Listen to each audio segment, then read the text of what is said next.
अस्सलाम वालेकुम students, welcome to my YouTube channel. MTH 501 का लेक्चर नंबर 22 है, लीनियर इंडिपेंडेंट सेट्स बेसिस का टॉपिक हम इसमें कवर करेंगे। ठीक है, जो आपने रिसेंटली किया था लेक्चर नंबर 21, उसमें हमने क्या किया था, हमने लीनियर इंडिपेंडेंट सेट्स को ही पढ़ा था, नल वेक्टर्स को पढ़ा था। आज हम जो है ना वेक्टर स्पेस को देखेंगे।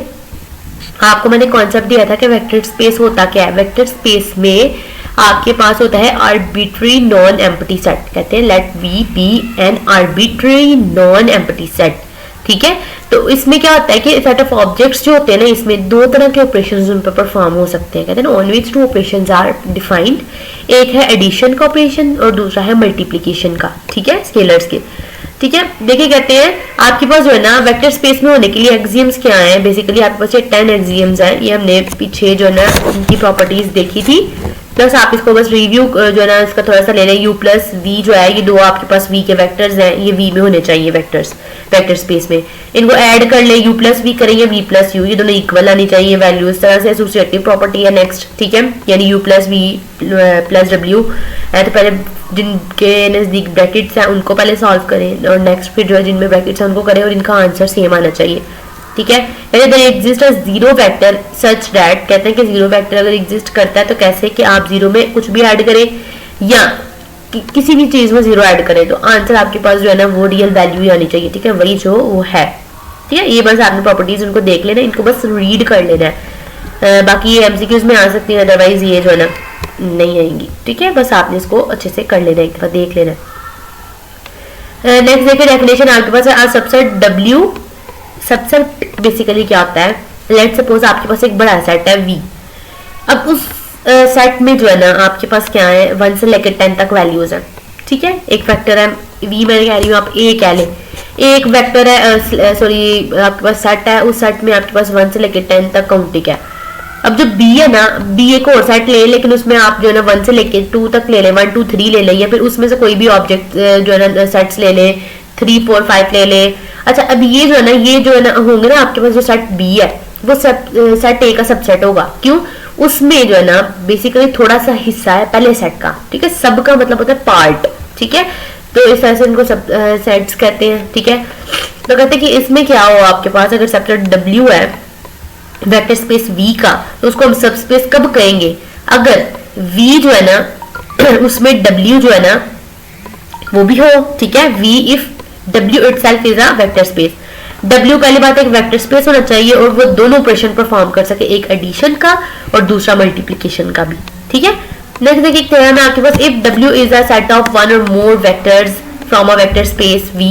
कहते हैं कि अगर W आपके पास सेट आ रहा है V में से, तो W जो है वो आपका सब स्पेस होगा V का। कैसे? अगर ये वाली कंडीशंस वो होल्ड करता है। पहली क्या है, अगर U और V जो है वेक्टर आपके W में हो और आप उनका सम भी करो यानी जमा करो, हमने कहा ना एडिशन का ऑपरेशन परफॉर्म होना चाहिए और मल्टीप्लिकेशन का। देखो इन दोनों को एडिशन कर रहे हैं तो वो भी आपके पास W वाले वेक्टर में होनी चाहिए। ठीक है, इस तरह से अगर कोई हम स्केलर ले लें K है, उसको हम मल्टीप्लाई कर रहे हैं U से। देख रहे हैं यहाँ पे मल्टीप्लिकेशन की प्रॉपर्टी आ रही है। K is a scalar and U is any vector. एक स्केलर को आप वेक्टर से मल्टीप्लाई कर रहे हो, उसके बाद जो वैल्यू आएगी ना आपके पास, then KU is in W। तो जो KU है वो भी आपका W में वेक्टर होना चाहिए। ये दो प्रॉपर्टीज है बस सिंपल सी। नेक्स्ट आप देख लें the null space of an M cross N matrix A। Null space क्या होता है, ऐसा वेक्टर जिसका आंसर आपके पास 0 आएगा, नल आएगा। Null is a set of solutions of the home equation AX equal to 0। कहते हैं कि आप जब इसका आंसर लाओगे ना AX, तो उसको आप इक्वल 0 के जो है ना वो पुट करोगे। ठीक है, इसका आंसर आपके पास 0 के इक्वल होना चाहिए। बस ये इन्होंने बताया हुआ है यहाँ पे। नेक्स्ट आप देख लें जो है यहाँ से डेफिनेशन इसकी, an index set. Index set आपके पास कौन सा होता है, इंडेक्स सेट ऑफ वेक्टर्स। आपके पास सेट ऑफ वेक्टर्स है जिसमें है v1 v2 so on vp तक जा रहा है, ये v में है। हम इसको कब कहेंगे कि ये लीनियर इंडिपेंडेंट है सेट है वेक्टर इक्वेशन का, अगर कोई भी कांस्टेंट है वो मल्टीप्लाई होगा v1 से, फिर next c1 v1 plus c2 v2। ये जो इक्वेशन है ना आपने इसको याद करना है अच्छे से। किसके लिए, अगर आपको आ जाए पेपर में कि बताएं कि ये लीनियर इंडिपेंडेंट सेट कैसे फाइंड करते हैं, तो या फिर लीनियर इंडिपेंडेंट जो है ना उसकी वेक्टर इक्वेशन बताएं, तो वो आप ये बताएंगे c1 v1 plus c2 v2 plus one CP VP।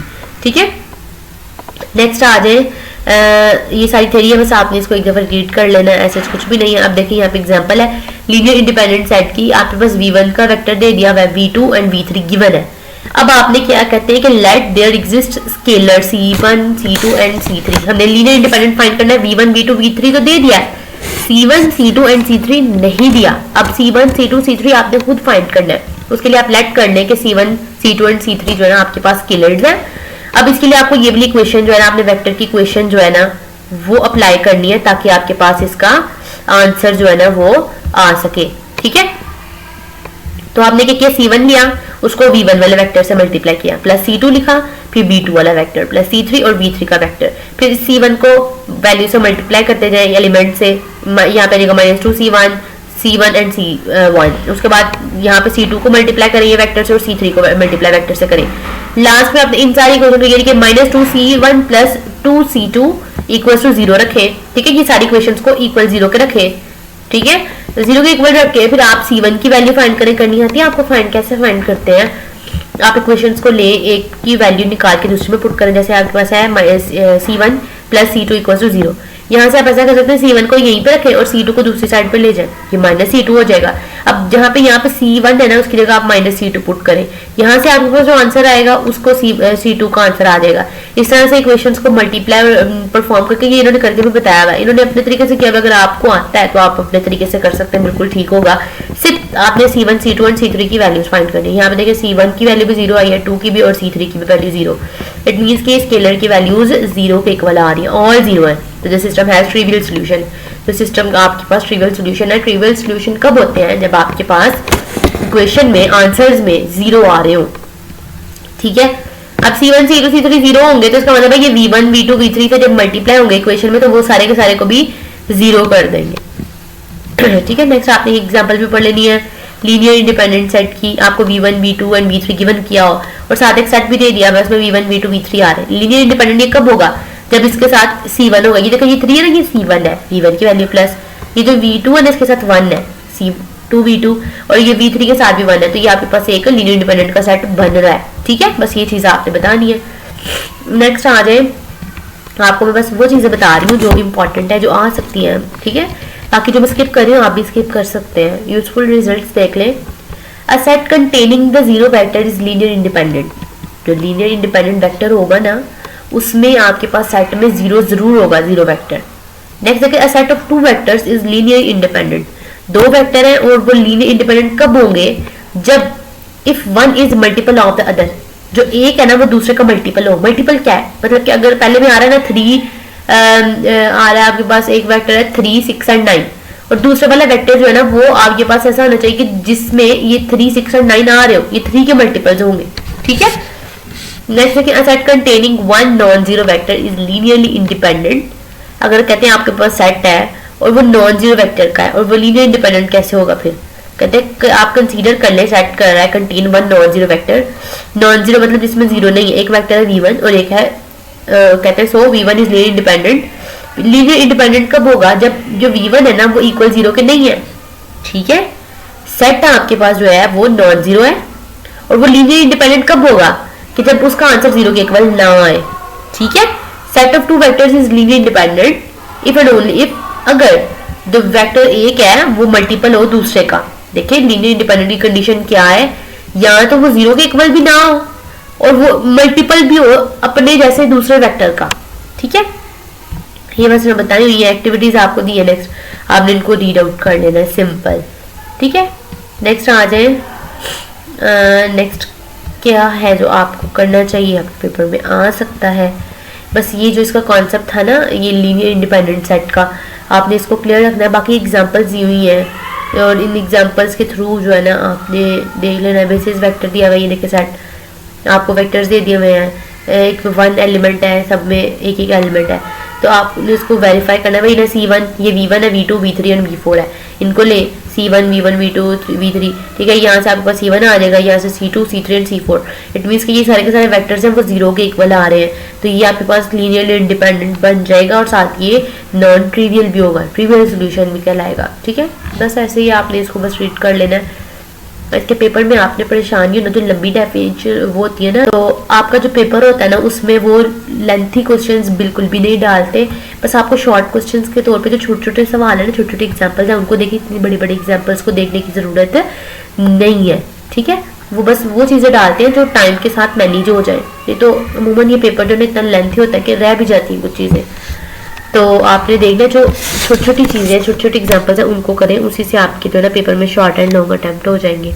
देखिए स्पैनिंग सेट थ्योरम क्या कहता है, as we will see a basis is an efficient spanning set that contains no unnecessary vector. कहते हैं कि जो स्पैनिंग आपके पास सेट होता है ना उसमें गैर जरूरी वेक्टर नहीं होते, ठीक है। In fact a basis can be constructed from a spanning set by discarding unneeded vectors। तो कहते हैं इसमें क्या होता है कि जो हमारे पास जिन वेक्टर्स की हमें जरूरत नहीं होती है हम उसको निकाल देते हैं, डिस्कार्ड कर देते हैं, ठीक है। The spanning set of vectors में देखिए एस में आपके पास v1 से लेकर vp तक है, ठीक है, ये सेट है v का। और कहते हैं कि लेट आप कर लेंगे एज आपके पास स्पैन है जिसमें v1 v2 vp तक जा रहा है, ठीक है। एज और देखिए एस की वैल्यूज सेम है लेकिन एज में स्पैन वेक्टर्स आएंगे।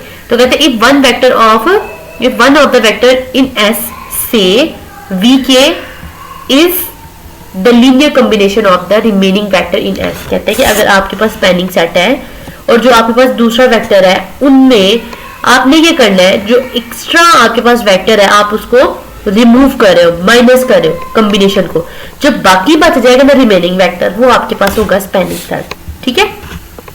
और फिर कहते हैं जो स्पैनिंग वेक्टर होता है ना वो जीरो के इक्वल नहीं होता, जीरो सबसेट के, ठीक है, वो is not equal to zero. तो यही होगा सेट आपके पास बेसिस फॉर एज, तो जो इक्वल जीरो के नहीं आएगा तो वही आपके पास बेसिस आ जाएगी, ठीक है।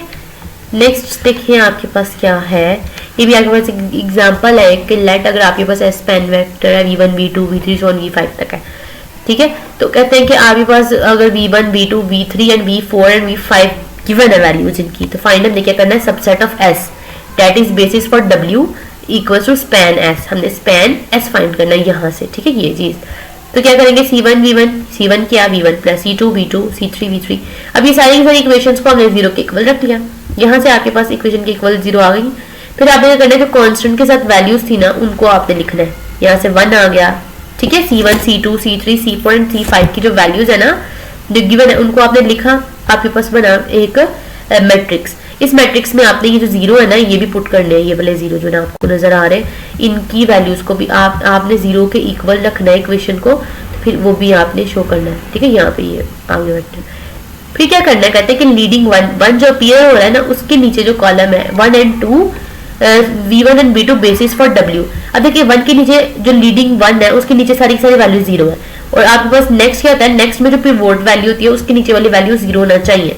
तो ये जो दो आपके पास वेक्टर है ना v1 एंड v2 ये बेसिस है w की, ठीक है। इसको हम कह सकते हैं कि ये हमारे पास स्पैन s है, ठीक है। बस यही चीज थी, यही आपने करना होता है स्पैनिंग में। नेक्स्ट इसके नीचे जो ये जीरो ना यहाँ पे 1 होता है ना तो मेरे पास 3 बेसिस होनी थी लेकिन नहीं है, ठीक है। और यहाँ पे अगर 1 होता तो ऊपर वाली जीरो होनी चाहिए थी, ठीक है। यही आप लोगों ने पढ़ लेना है। कहते हैं to views of a basis when the spanning set theorem is used. कहते हैं कि हमारे पास जब हम स्पैनिंग थ्योरम यूज कर रहे हो, the deletion of vector from a spanning set must stop when the set becomes linear independent.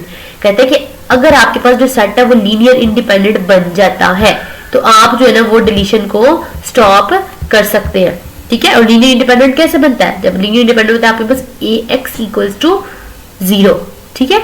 ये आपने किया ना तो ये लीनियर इंडिपेंडेंट सेट्स होते हैं, ये इसकी जो है ना कंडीशन होती है, तो आपने इसको अच्छे से देख लेना। नेक्स्ट देखें आपके पास ये सारी एग्जाम्पल ही हैं, होप सो आपको एग्जाम्पल समझ हो गया। ये एक्सरसाइज आपकी खत्म हो गई है, ये था आपका आज का लेक्चर। मुझे उम्मीद है आपको समझ आ गया होगा।